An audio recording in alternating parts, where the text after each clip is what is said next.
Hello everyone, welcome to A K classes. दोस्तों, आज की एजुकेशनल वीडियो में मैं कंप्यूटर जीके सीरीज़ के पार्ट 1 की शुरुआत करूंगा। इस पार्ट 1 में मैंने कंप्यूटर जीके से रिलेटेड 45 मोस्ट इंपॉर्टेंट क्वेश्चंस लिए हैं। ये सभी क्वेश्चंस काफ़ी सिलेक्टिव हैं और पहले भी कई बार प्रतियोगी परीक्षाओं में पूछे जा चुके हैं। इस कंप्यूटर जीके सीरीज़ के आगामी पार्ट्स में भी मैं आपके लिए कंप्यूटर जीके से रिलेटेड सभी मोस्ट इंपॉर्टेंट सिलेक्टिव क्वेश्चंस लेकर आऊँगा। इसके लिए आप मेरे YouTube चैनल से जुड़े रहिए। अगर आपने मेरा चैनल अभी तक सब्सक्राइब नहीं किया है तो चैनल को सब्सक्राइब कर दीजिए और पास की बेल आइकन को प्रेस करके ऑल का बटन भी जरूर प्रेस कर लें, ताकि इस चैनल पर अपलोड होने वाले इसी तरह के इन्फॉर्मेटिव वीडियोस के नोटिफिकेशन आपको समय पर मिल सके। तो चलिए वीडियो को शुरू करते हैं। तो पहला प्रश्न है कि कंप्यूटर की फुल फॉर्म क्या है। तो इसका आंसर हो जाएगा, कंप्यूटर की फुल फॉर्म है computer operating machine purposely used for technological and educational research. तो कंप्यूटर की ये फुल फॉर्म है सी से कॉमन, ओ से operating, M for machine, P for purposely, U for used, T for technology, E for educational and R for research. तो ये computer की full form है, common operating machine purposely used for technological and educational research. अगला प्रश्न है, computer को हिंदी में क्या कहा जाता है। तो उत्तर हो जाएगा इसका, कंप्यूटर को हिंदी में संगणक कहा जाता है। अगला प्रश्न है, कंप्यूटर का जनक किसे कहा जाता है। तो उत्तर हो जाएगा, चार्ल्स बेबेज को कंप्यूटर का जनक कहा जाता है। अगला प्रश्न है, कंप्यूटर विज्ञान का पिता किसे कहा जाता है। तो कंप्यूटर का जनक तो चार्ल्स बेबेज है, लेकिन अगर ये प्रश्न बनता है कि कंप्यूटर विज्ञान का पिता किसे कहा जाता है, तो इसका आंसर हो जाएगा एलन ट्यूरिंग को। एलन ट्यूरिंग को कंप्यूटर विज्ञान का पिता कहा जाता है। अगला प्रश्न है, कंप्यूटर साक्षरता दिवस कब मनाया जाता है। तो इसका उत्तर हो जाएगा, 2 दिसंबर को कंप्यूटर साक्षरता दिवस मनाया जाता है। अगला प्रश्न है, कंप्यूटर मुख्यतः कितने प्रकार के होते हैं। तो उत्तर हो जाएगा, कंप्यूटर 3 प्रकार के होते हैं मुख्यतः। एक होता है एनालॉग कंप्यूटर, डिजिटल कंप्यूटर और हाइब्रिड कंप्यूटर। अगला प्रश्न है, कंप्यूटर में डाटा का अर्थ क्या होता है। तो उत्तर हो जाएगा, कंप्यूटर में डाटा का अर्थ इंफॉर्मेशन होता है। अगला प्रश्न है, कंप्यूटर की भौतिक बनावट क्या कहलाती है। तो जो कंप्यूटर की भौतिक बनावट है वो हार्डवेयर कहलाती है। अगला प्रश्न है, कंप्यूटर के कीबोर्ड में कितने प्रकार की कीज होती हैं। तो इसका उत्तर हो जाएगा, कंप्यूटर के कीबोर्ड में 5 प्रकार की कीज होती हैं। और वो 5 प्रकार की कीज कौन सी हैं। एक है alpha numeric keys, control keys, function keys, navigation keys और न्यूमेरिक कीज। तो ये 5 प्रकार की कीज कीबोर्ड पर होती हैं। अगला प्रश्न है, कंप्यूटर में अल्फा न्यूमेरिक कीज कौन सी होती हैं। तो अंग्रेजी वर्णमाला की ए से जेड तक की कीज और अंकों में 0 से 9 तक की जो कीज होती हैं, इन दोनों को संयुक्त रूप से अल्फा न्यूमेरिक कीज कहा जाता है। अगला प्रश्न है, कीबोर्ड में फंक्शन की संख्या कितनी होती है। तो उत्तर हो जाएगा 12। कीबोर्ड में 12 फंक्शन की होती हैं और ये F1 से लेकर F12 तक होती हैं। अगला प्रश्न है, कंप्यूटर में नेविगेशन कीज कौन सी होती हैं। तो जो insert, delete, home and page up and page down वाली जो कीज देखते हैं हम कीबोर्ड पर, उन्हीं को नेविगेशन कीज कहा जाता है। तो insert, delete, home and page up and page down वाली जो कीज हैं वो नेविगेशन कीज कहलाती हैं। अगला प्रश्न है, कंट्रोल, शिफ्ट और ऑल्ट ये किस प्रकार की कीज हैं। तो कंट्रोल, शिफ्ट और ऑल्ट जो हैं ये मॉडिफायर कीज हैं। अगला प्रश्न है, कीबोर्ड में 0 से 9 तक की कीज को क्या कहते हैं। तो कीबोर्ड में जो 0 से 9 तक के अंकों की कीज होती है उसे क्या कहते हैं। तो उत्तर हो जाएगा, 0 से 9 तक के अंकों की कीज को न्यूमेरिक की कहा जाता है। अगला प्रश्न है, कंप्यूटर के किस भाग को कंप्यूटर का नियंत्रक भाग अथवा मस्तिष्क कहते हैं।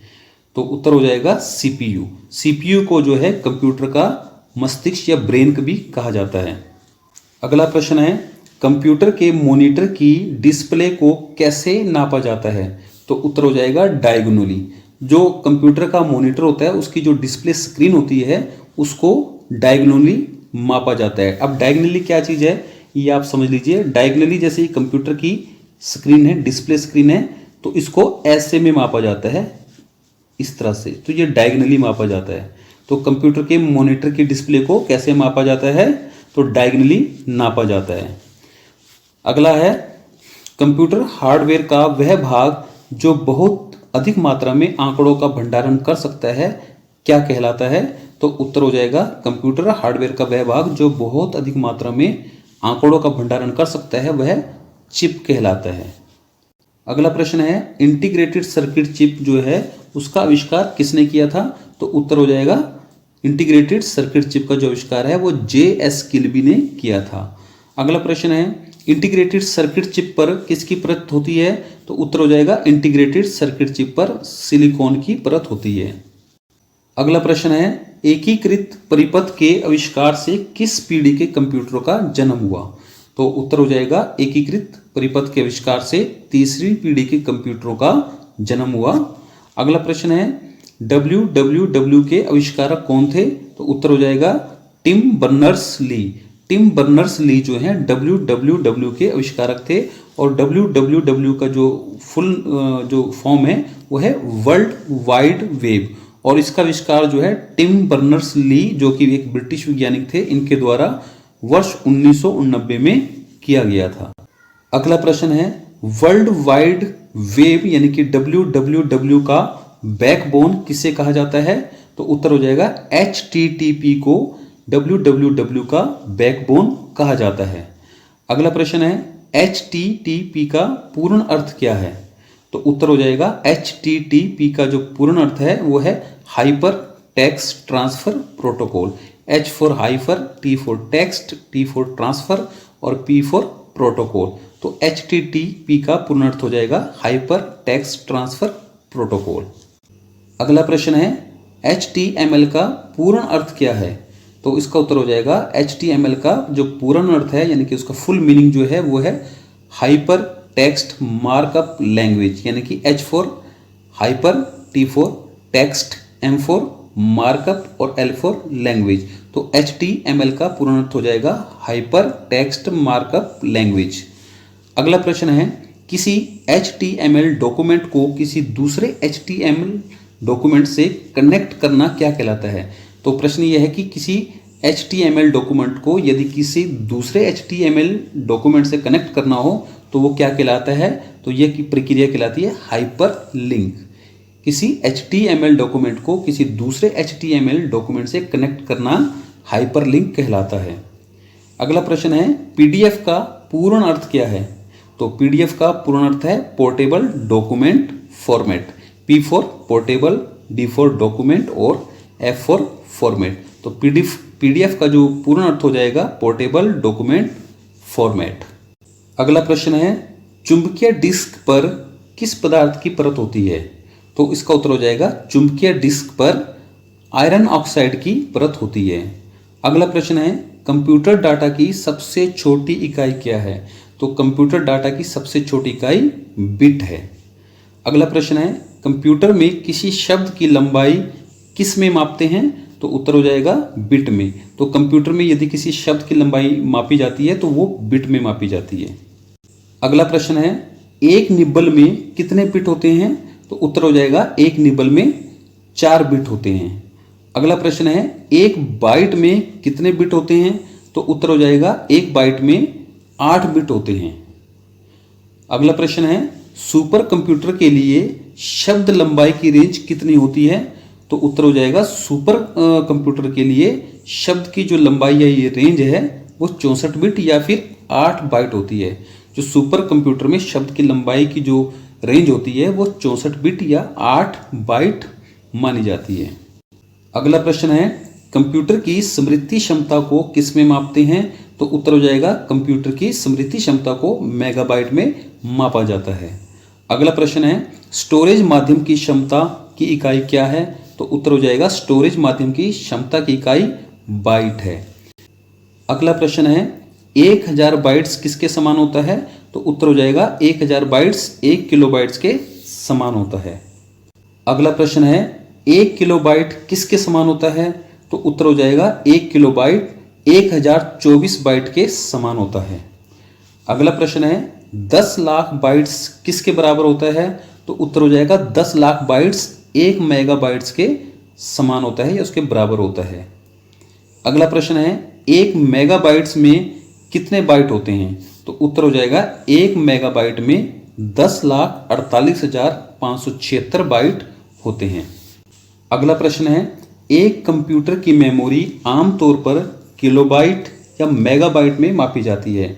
एक बाइट कितने अंकों से बना होता है? एक कंप्यूटर की जो मेमोरी होती है वो किलोबाइट या मेगाबाइट में मापी जाती है। तो जो ये बाइट है वो कितने अंकों से मिलकर बना होता है? तो उत्तर हो जाएगा एक बाइट जो है वो 8 द्विआधारी अंकों से मिलकर बना होता है। एक बाइट 8 द्विआधारी अंकों से मिलकर बना होता है। अगला प्रश्न है बाइनरी कोड में संख्या 7 कैसे लिखी जाती है? तो उत्तर हो जाएगा इसका 111 बाइनरी कोड में 7 को 111 लिखा जाता है। अगला प्रश्न है आधुनिक डिजिटल कंप्यूटरों में किस पद्धति का उपयोग किया जाता है? तो उत्तर हो जाएगा आधुनिक डिजिटल कंप्यूटरों में द्विआधारी अंक पद्धति का प्रयोग किया जाता है। अगला प्रश्न है कंप्यूटर आंकड़ों में अशुद्धि को क्या कहा जाता है? तो कंप्यूटर आंकड़ों में जो अशुद्धि होती है उसको क्या कहा जाता है? तो उसको बग कहा जाता है। कंप्यूटर आंकड़ों में जो अशुद्धियां होती हैं उनको बग कहा जाता है। अगला प्रश्न है सॉफ्टवेयर में अशुद्धियां ढूंढने की प्रक्रिया क्या कहलाती है? तो सॉफ्टवेयर में अशुद्धियां ढूंढने की जो प्रक्रिया है वो डीबगिंग कहलाती है। अगला प्रश्न है डिजिटल कंप्यूटर किस सिद्धांत पर कार्य करता है? तो उत्तर हो जाएगा डिजिटल कंप्यूटर जो है वो गणना के सिद्धांत पर कार्य करता है। और इस वीडियो का अंतिम प्रश्न है सर्वाधिक तेज गति का प्रिंटर कौन सा है? तो उत्तर हो जाएगा सर्वाधिक तेज गति का जो प्रिंटर है वो लेजर प्रिंटर है। तो दोस्तों इसी के साथ कंप्यूटर जीके सीरीज़ का पार्ट 1 यहीं पर कंप्लीट होता है। अगर आपको ये वीडियो पसंद आया हो तो इस वीडियो को अधिक से अधिक लाइक कीजिए, दोस्तों के साथ शेयर कीजिए और चैनल को सब्सक्राइब नहीं किया तो चैनल को भी सब्सक्राइब कर दीजिए। मिलते हैं हम नेक्स्ट वीडियो में, तब तक के लिए thanks for watching this video.